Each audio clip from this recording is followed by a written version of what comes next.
Hello everybody, here I am again in the Focke Wulf 200 local legend. I did a first impression video this evening, but I thought I'd just do a follow-up.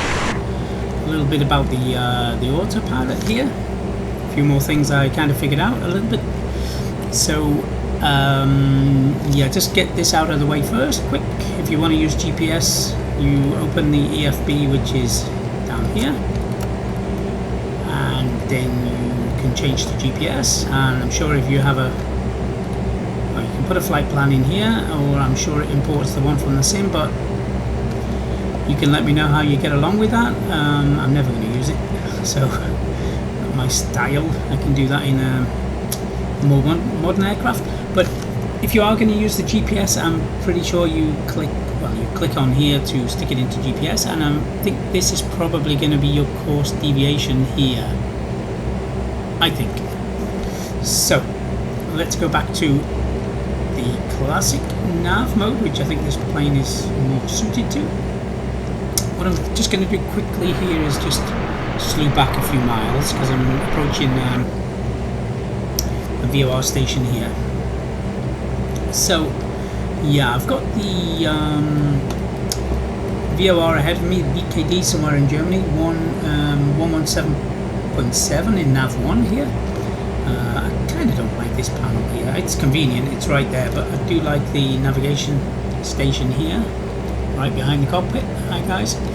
So in navigation aid, so nav 1, I've got 117.7 tuned, and you can see there's the orange needle here telling me I'm pretty much headed straight for it, which is great. Yeah, I'd love to be able to change this card on the compass. I haven't found a way of doing that yet, because we're not heading west, we're heading pretty much south. Anyway, that's the only thing I found with the aircraft we could do with changing that card and this one here. But anyway, it's there's enough indications here. We're tuned to the station, and we can get the information. Sorry for changing views. We can get that here, so we can see we're heading slightly left of the station at the moment, and there's also one on the co-pilot side over here, a deviation needle or a course needle there, and that's indicating the same, nav 1. So, and there's something else here which also gives us a clue here. So you can see we're heading slightly left of the station here, and if you look in here, this needle is pointing slightly right of straight, so we need to steer a little to the right. So let's turn, let's overcorrect a little bit. We're getting close to the station. I'll show you on Navigraph where we are. We're here, yeah, I get how many miles? About 13 or 14 miles away from this VOR station. So you can see now we've overcorrected a little bit on the turn there. Now it's telling us we need to steer left, which is the same here. I've just seen one little bug with the plane, which is this this marker here, which I'll explain in a moment. So we're now going to turn a little bit back to the right, which is going to be this way. Nope, sorry, left. Sorry, 190. Let's head on that heading. Zoom out a little bit. There we go. I mean, we can use this marker here and just keep that on the nose. Ah, this is switch back. This is good. I'll explain that in a moment. Yeah, I need to just keep coming a little bit more left. It tells us here. It tells us here. We'll keep coming left. 185 degrees.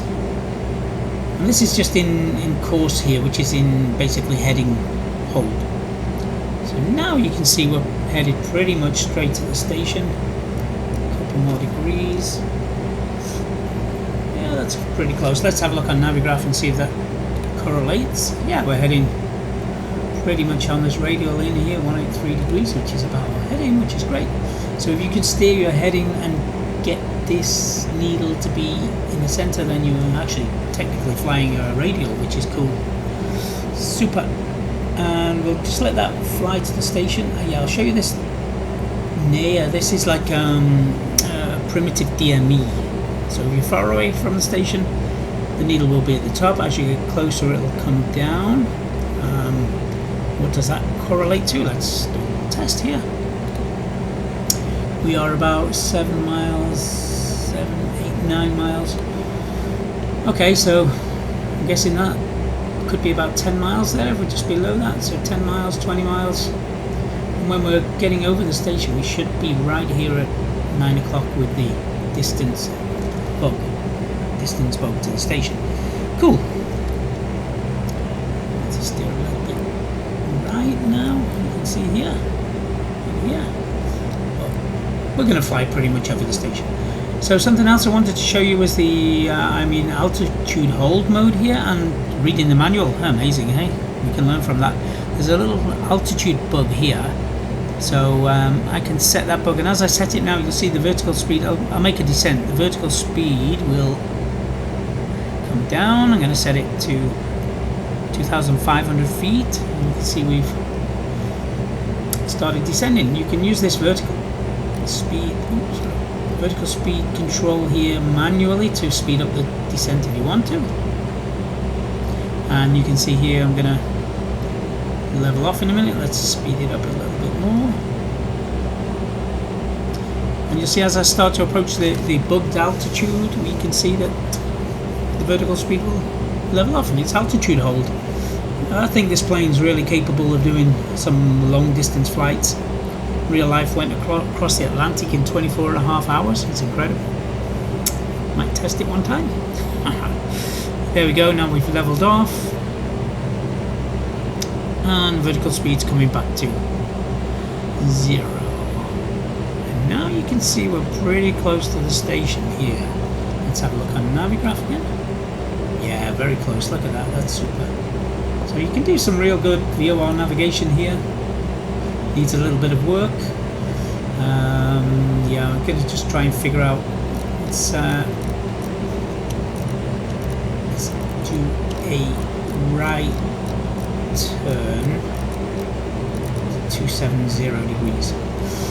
Yeah, I'm just trying to figure out now. I'm practicing now if I can try and head out, and yeah, let's say this 278 degree radial, but at 300 kilometers an hour we're going to make a big turn. But basically you've got to get your heading on 278 degrees and center this needle with corrections, and then you know you're flying on a radial.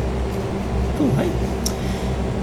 So that's it. There's the autopilot, and it's working pretty well, and really enjoying this plane. I've been purring around here, just playing with the power settings for well over an hour and a bit, and just stable as you like. It's super. Okay, next thing to figure out would be the fuel system over here. I'm gonna get some time to do a longer flight, and I'm gonna go through certain tanks over here. I'll show you something else. Here is great. This is where we've got our cruise fuel, fuselage fuel, cruise fuel, and start fuel tanks. And start fuel we use for takeoff, climb and landing, and then we use cruise fuel of course for cruise, and fuselage, and there's an order in which we've got to go through them. So takeoff start tanks, consumption selections, fuselage tanks first, then cruise tanks. That will be the travel tanks, cruise tanks, yeah, and then last tank you empty is fuselage tank 5, which the pump, the selector for that one is here, engine 5 selector, and the fuel pump, that's the selector, the fuel pump for it is over here, fuselage 5. Cool. Great plane, $10. I love it. Thank you, bye.